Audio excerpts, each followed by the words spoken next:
Depuis quelques jours, je suis avec beaucoup d'attention le débat qu'il y a sur les Libanais en Côte d'Ivoire. Et je crois qu'un facteur très important est omis dans le débat. C'est le facteur qui a amené un Libanais à réfléchir, à mûrir cette réflexion et à verbaliser son envie de se présenter aux élections législatives en Côte d'Ivoire. Et ce facteur n'est nul autre que le facteur financier. Nous sommes dans un monde où le pouvoir est économique avant d'être politique. Et si ce qui se dit dans la Côte d'Ivoire est vrai, que l'économie est tenue en majorité par les Libanais, le problème est là-bas. Le problème est là. Et régler ça tant qu'il est encore temps. Parce que si vous voulez un exemple d'un pays où les Libanais tiennent l'économie à 100%, regardez Haïti. Haïti est un exemple vivant d'un pays où les Libanais tiennent l'économie. Le racisme en Haïti aujourd'hui est systématique. Le racisme est assumé. Les Libanais décident qui est président en Haïti, qui n'est pas président en Haïti. C'est aussi grave que ça. L'homme blanc, il n'est pas né pour collaborer. Il ne connaît pas ce que c'est que le pouvoir partagé. Il ne connaît pas la notion de la complémentarité.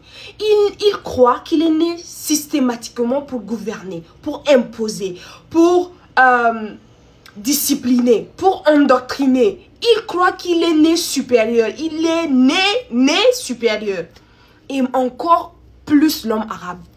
Si vous voulez des exemples de ce que l'étranger est venu faire chez nous, en fait, l'Afrique du Sud est un exemple. La Namibie est un exemple de ce que l'étranger est venu faire chez nous. Aujourd'hui, en Namibie, il y a des territoires où les Namibiens n'ont pas le droit de mettre pied parce que les Allemands disent que c'est leur territoire à eux, sur la terre de leurs aïeux. Donc, si vous laissez, vous avez la chance inouïe de mettre les points sur les i, les barres sur les t. Si vous laissez ce qui est en train de vouloir se faire là en Côte d'Ivoire, les Chinois vont vouloir faire la même chose en RDC. Et nous sommes foutus dans toute l'Afrique. Nous sommes un continent blessé. Nous portons encore les blessures visibles de ce que l'étranger est venu faire chez nous. Et ce n'est pas un luxe qu'on peut se permettre une deuxième fois. Non. Non. Ils auront beau porter le maillot de la Côte d'Ivoire. Ils auront beau manger du garba matin, midi, soir. Ils auront beau parler nouchi. Le séjour d'un tronc d'arbre dans l'eau ne le transformera jamais en crocodile. C'est un proverbe de chez moi. Le séjour d'un tronc d'arbre dans l'eau ne le transformera jamais en crocodile. Jeunesse ivoirienne, la jeunesse africaine vous observe avec beaucoup d'attention. Si vous laissez faire, non, votre yako ne finira jamais.